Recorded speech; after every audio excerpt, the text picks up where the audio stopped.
대한민국 경제가 지금 큰 사고를 준비 중이라는 사실 감 잡으셨습니까? IMF 위기도 하루 전까지만 해도 걱정 없다던 나라가 바로 다음날 무너졌습니다. 지금은 그때와 비슷한 공기, 그 징후가 보이고 있습니다. 오늘 공포를 드리려는 게 아닙니다.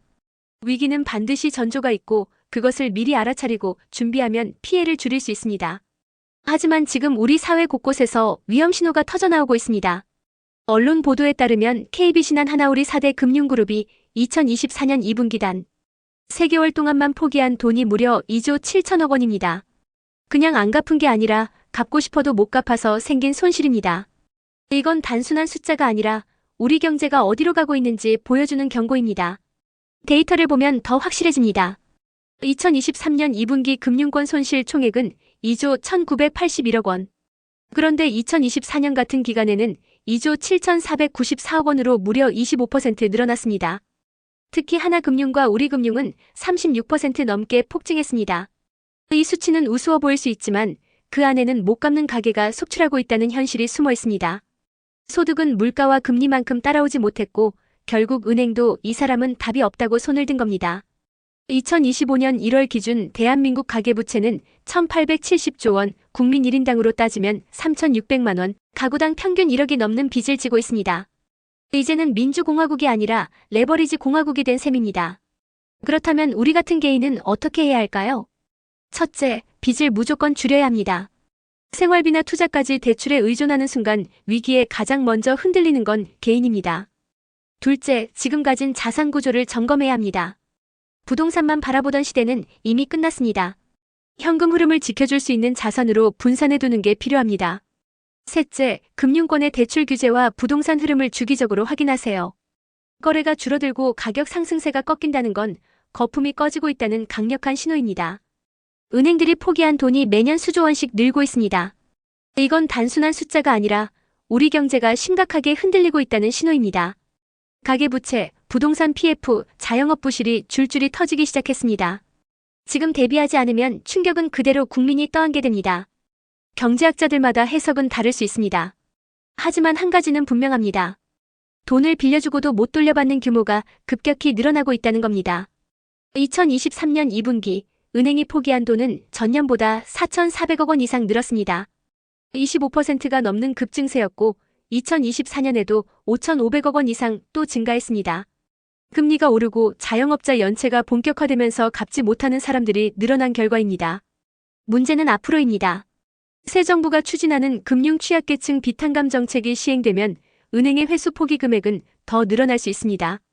2026년에는 지금보다 훨씬 커질 가능성이 높습니다. 은행은 연간 20조 원이 넘는 영업이익을 올리고 있습니다. 2023년 삼성전자의 영업이익이 6조 5천억 원이었던 걸 생각하면 은행의 이익 규모가 얼마나 큰지 알 수 있습니다. 더 심각한 건 이익의 구조입니다. 은행 이익의 60%가 가계대출에서 나오고 그 중에서도 주택담보대출이 핵심입니다.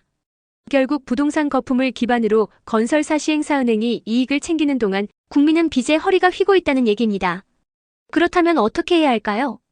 첫째, 연체율이 오르는 지금 개인은 빚을 최대한 줄이고 생활 기반을 지켜야 합니다. 영끌과 같은 무리한 대출은 이제 막아야 합니다. 둘째, 정부는 단기적으로는 금리를 점진적으로 낮추면서 부드러운 연착륙을 유도해야 합니다. 하지만 돈이 다시 부동산으로만 몰리는 걸 막기 위해 부동산 세제와 규제를 동시에 병행해야 합니다. 셋째, 부실이 드러난 PF 채권은 더 늦기 전에 조기 정리해야 합니다. 덮어두면 위기는 더 커질 수밖에 없습니다. 넷째, 장기적으로는 빚으로 소비를 부추기는 정책이 아니라 소득을 키워주는 정책으로 전환해야 합니다. 국민이 스스로 돈을 벌 수 있어야 빚도 갚고 소비도 이어질 수 있습니다. 대한민국 경제, 지금 이대로 두면 큰 위기가 올 수 있습니다. 미국에서 시작된 관세 폭탄, 결국 그 충격은 소비와 일자리를 무너뜨리고 있습니다. 그리고 그 여파는 한국까지 밀려올 수밖에 없습니다. 위기를 공포로만 보자는 게 아닙니다. 준비하면 이길 수 있습니다. IMF 위기도 하루 전까지만 해도 걱정 없다 했지만 결국 맞닥뜨렸습니다. 중요한 건 경고 없이 맞을 것이냐, 아니면 지금부터 대비하느냐의 차이입니다. 미국을 보십시오. 트럼프 대통령이 관세 전쟁을 선언하면서 미국의 소비가 얼어붙고 있습니다. 주택 매물은 사상 최대치로 쌓이고 일자리는 2달 만에 26만 개가 사라졌습니다. 지갑을 닫은 중산층과 서민층은 햄버거 한 끼조차 줄이고 있습니다. 그 충격은 이미 나타나고 있습니다. 첫째, 미국 경제의 소비는 전체 성장의 70%를 차지합니다. 그런데 지금 소비가 무너지고 있습니다. 둘째, 관세 폭탄은 중국과 유럽 같은 경쟁국뿐 아니라 전통적인 동맹국까지 겨냥했습니다. 결과적으로 그 비용은 미국 소비자가 고스란히 떠안게 됐습니다. 셋째, 소비가 줄어드니 패스트푸드 업계까지 직격탄을 맞았습니다. 맥도날드 매출이 줄었다는 건 미국의 중산층 서민층이 힘들어졌다는 뜻입니다. 이건 단순한 업종 문제가 아니라 경제 전반이 얼어붙고 있다는 증거입니다. 그렇다면 우리에겐 어떤 대비가 필요할까요? 첫째, 미국의 소비 위축이 한국 수출에 어떤 영향을 줄지 반드시 확인해야 합니다. 특히 반도체, 자동차, 가전 같은 주력 산업은 직격탄을 받을 수 있습니다. 둘째, 내 자산을 안전하게 분산할 필요가 있습니다. 글로벌 경기 충격이 올 때는 특정 자산군에만 몰려 있으면 위험합니다. 셋째, 단기적인 이익보다 장기적인 생존을 우선해야 합니다. 지금은 얼마나 벌까보다 얼마나 지킬까를 고민해야 하는 시기입니다. 지금 미국 소비가 멈췄습니다. 소비가 멈췄다는 건 경제가 멈췄다는 뜻입니다. 관세 폭탄의 충격, 이제는 라스베이거스까지 무너뜨리고 있습니다. 관세를 올리면 당연히 수입품 가격이 올라갑니다. 제조업이 약한 미국은 필수 소비품 대부분을 수입에 의존하고 있죠. 그러니 결국 그 부담은 고스란히 소비자에게 돌아갑니다. 중국산 스마트폰, 가전제품, 의류, 자동차 부품까지 전부 비싸졌습니다. 와인, 치즈 같은 생활 필수품 가격도 급등했습니다. 소비자 입장에서는 살 수 있는 게 점점 줄어드는 겁니다. 실제로 수치로 확인해 보겠습니다. 2022년 7월 미국 소비는 전년 대비 9.6% 폭발적으로 증가했습니다. 팬데믹 이후 소비 회복의 절정이었죠. 하지만 2023년 7월엔 0.04%, 사실상 제로, 성장 수준으로 떨어졌습니다. 2024년 7월에는 1.5%에 그쳤고 올해 2025년 7월에는 0.1%. 이건 소비가 완전히 멈췄다는 뜻입니다. 올스톱 상태인 거죠. 소비만 줄었을까요? 아닙니다. 서비스업, 특히 관광업도 붕괴 직전입니다. 라스베이거스는 도박과 공연의 도시인데 관광객이 급감하면서 카지노, 호텔, 클럽이 줄줄이 무너지고 있습니다. 그렇다면 우리는 이 흐름에서 무엇을 배워야 할까요? 첫째, 글로벌 소비 침체는 곧 한국 수출 산업의 직격탄으로 이어집니다. 자동차, 반도체, 가전제품 수출 비중이 높은 만큼 영향을 대비해야 합니다. 둘째, 자산 관리에서도 미국 경기 변동을 꼭 참고해야 합니다. 소비 관광 서비스업 지표가 무너진다는 건 투자 시장 전반에도 위험 신호가 켜졌다는 의미입니다. 셋째, 단기적인 경기 반등에만 의존하지 말고 장기적인 불황 시나리오를 염두에 두고 준비해야 합니다. 실업률은 낮다지만 노동 참가율이 급락하고 있습니다. 보이지 않는 실업자가 폭증하고 있다는 뜻입니다. 이제 미국 경제, 단순한 경기 둔화를 넘어 진짜 붕괴 신호가 보이기 시작했습니다. 2025년 6월 기준 미국 실업률은 4.6%.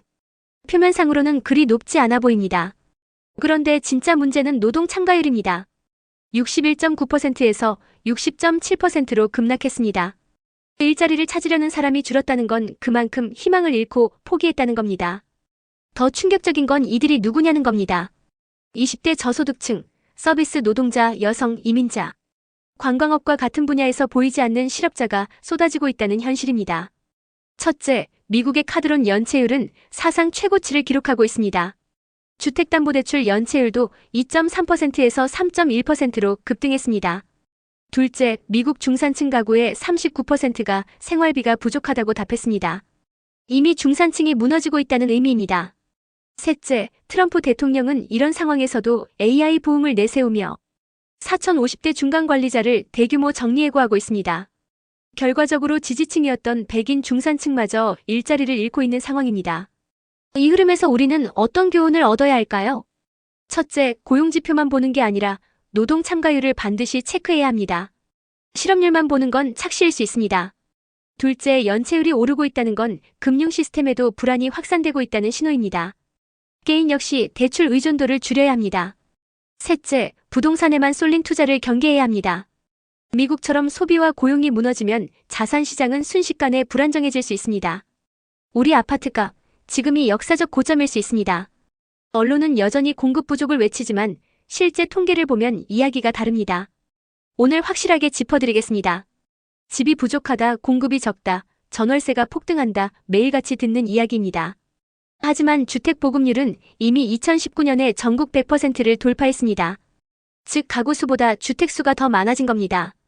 그런데 왜 아직도 공급 부족이라는 말이 반복될까요? 이 문제를 제대로 짚고 넘어가지 않으면 아파트값 거품 논란은 끝나지 않습니다. 올해 2025년 상반기 주택 인허 가착 공분양 준공 지표는 엇갈렸습니다.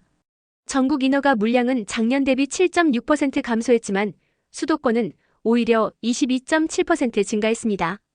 착공은 전국적으로 18.9% 줄었고 수도권도 8% 넘게 감소했습니다. 분양은 전국적으로 40% 가까이 급감했습니다. 수도권은 18.4% 줄었고 지방은 무려 56.7% 감소했습니다. 반대로 준공은 늘었습니다. 서울만 보더라도 올해 상반기 준공 물량은 29,420가구로 작년 대비 2배 이상 증가했습니다. 바로 이런 이유 때문에 공급 부족만으로 집값이 무조건 오른다고 단정하기 어렵습니다. 그렇다면 우리는 어떻게 해석하고 대비해야 할까요? 첫째, 공급 부족이라는 언론 보도를 그대로 받아들이지 말고 실제 인허 가착 공준공 데이터를 확인해야 합니다. 둘째, 주택 보급률은 이미 100%를 넘었습니다. 중요한 건 공급량이 아니라 수요 구조, 즉 1인 가구 증가 같은 인구 변화입니다. 셋째, 앞으로 23년 뒤 입주 물량과 현재 미분양 현황을 함께 봐야 합니다. 단순히 공급이 줄었다고 해서 집값이 무조건 오르는 건 아닙니다. 주택 보급률은 이미 100%를 넘었는데 왜 우리는 여전히 집이 부족하다고 느낄까요? 숫자를 자세히 들여다보면 한국 부동산 시장의 진짜 문제는 따로 있습니다. 통계상으로는 전국 주택 보급률이 100%를 넘었습니다. 그런데도 공급 부족, 전월세 폭등 이야기가 끊이지 않습니다. 실제로 체감하는 부족감은 분명 존재하죠. 그 이유를 제대로 짚어내지 못하면 잘못된 프레임에 끌려다니며 잘못된 선택을 하게 될 수 있습니다. 첫째, 인구는 줄어드는데 1인 가구는 급격히 늘어나고 있습니다. 현재 1인 가구는 약 1천만 명, 경제활동 인구의 38%가 혼자 살고 있습니다. 10명 중 4명이 1인 가구라는 말입니다. 둘째, 세대별 인구를 보면 더 충격적입니다.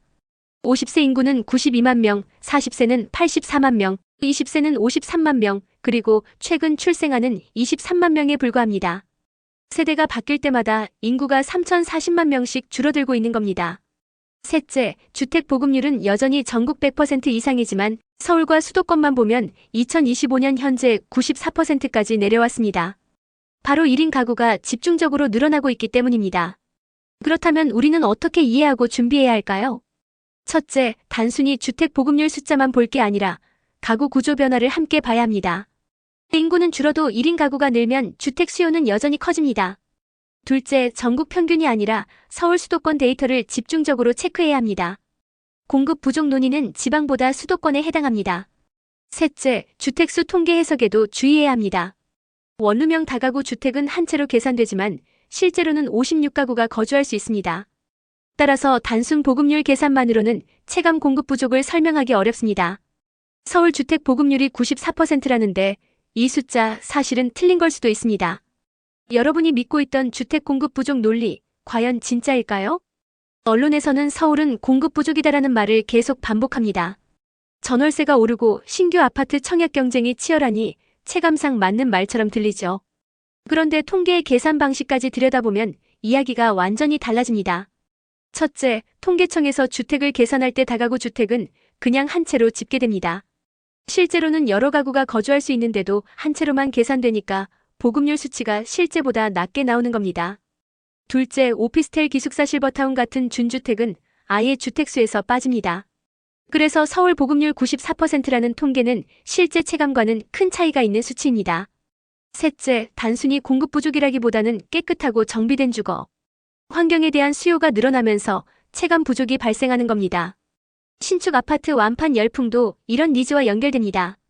이제 우리는 공급 부족이라는 말에 무조건 휘둘리기보다 이렇게 이해할 필요가 있습니다. 하나, 전국 평균이 아닌 서울과 수도권의 가구 구조 변화를 살펴야 합니다.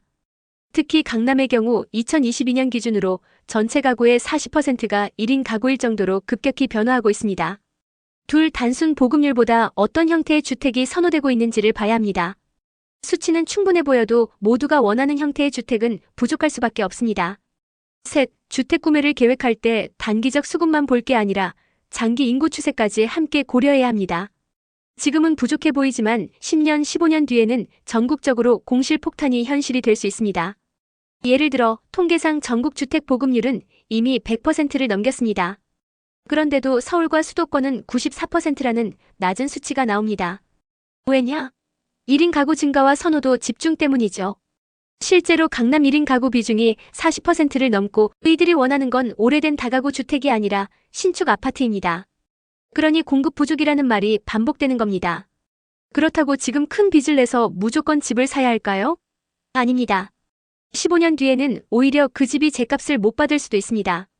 인구 감소가 본격화되면 전국적으로 공실이 쏟아지기 때문이죠. 즉 단기 상승에만 매달리다가는 장기적으로 큰 손해를 볼 수 있습니다. 여러분은 어떻게 생각하시나요? 주택 공급 부족은 진짜일까요? 아니면 착시일까요? 댓글로 의견을 남겨주시면 함께 고민해 보겠습니다. 그리고 이 영상이 도움이 되셨다면 좋아요와 공유 부탁드립니다. 시청해주셔서 감사합니다.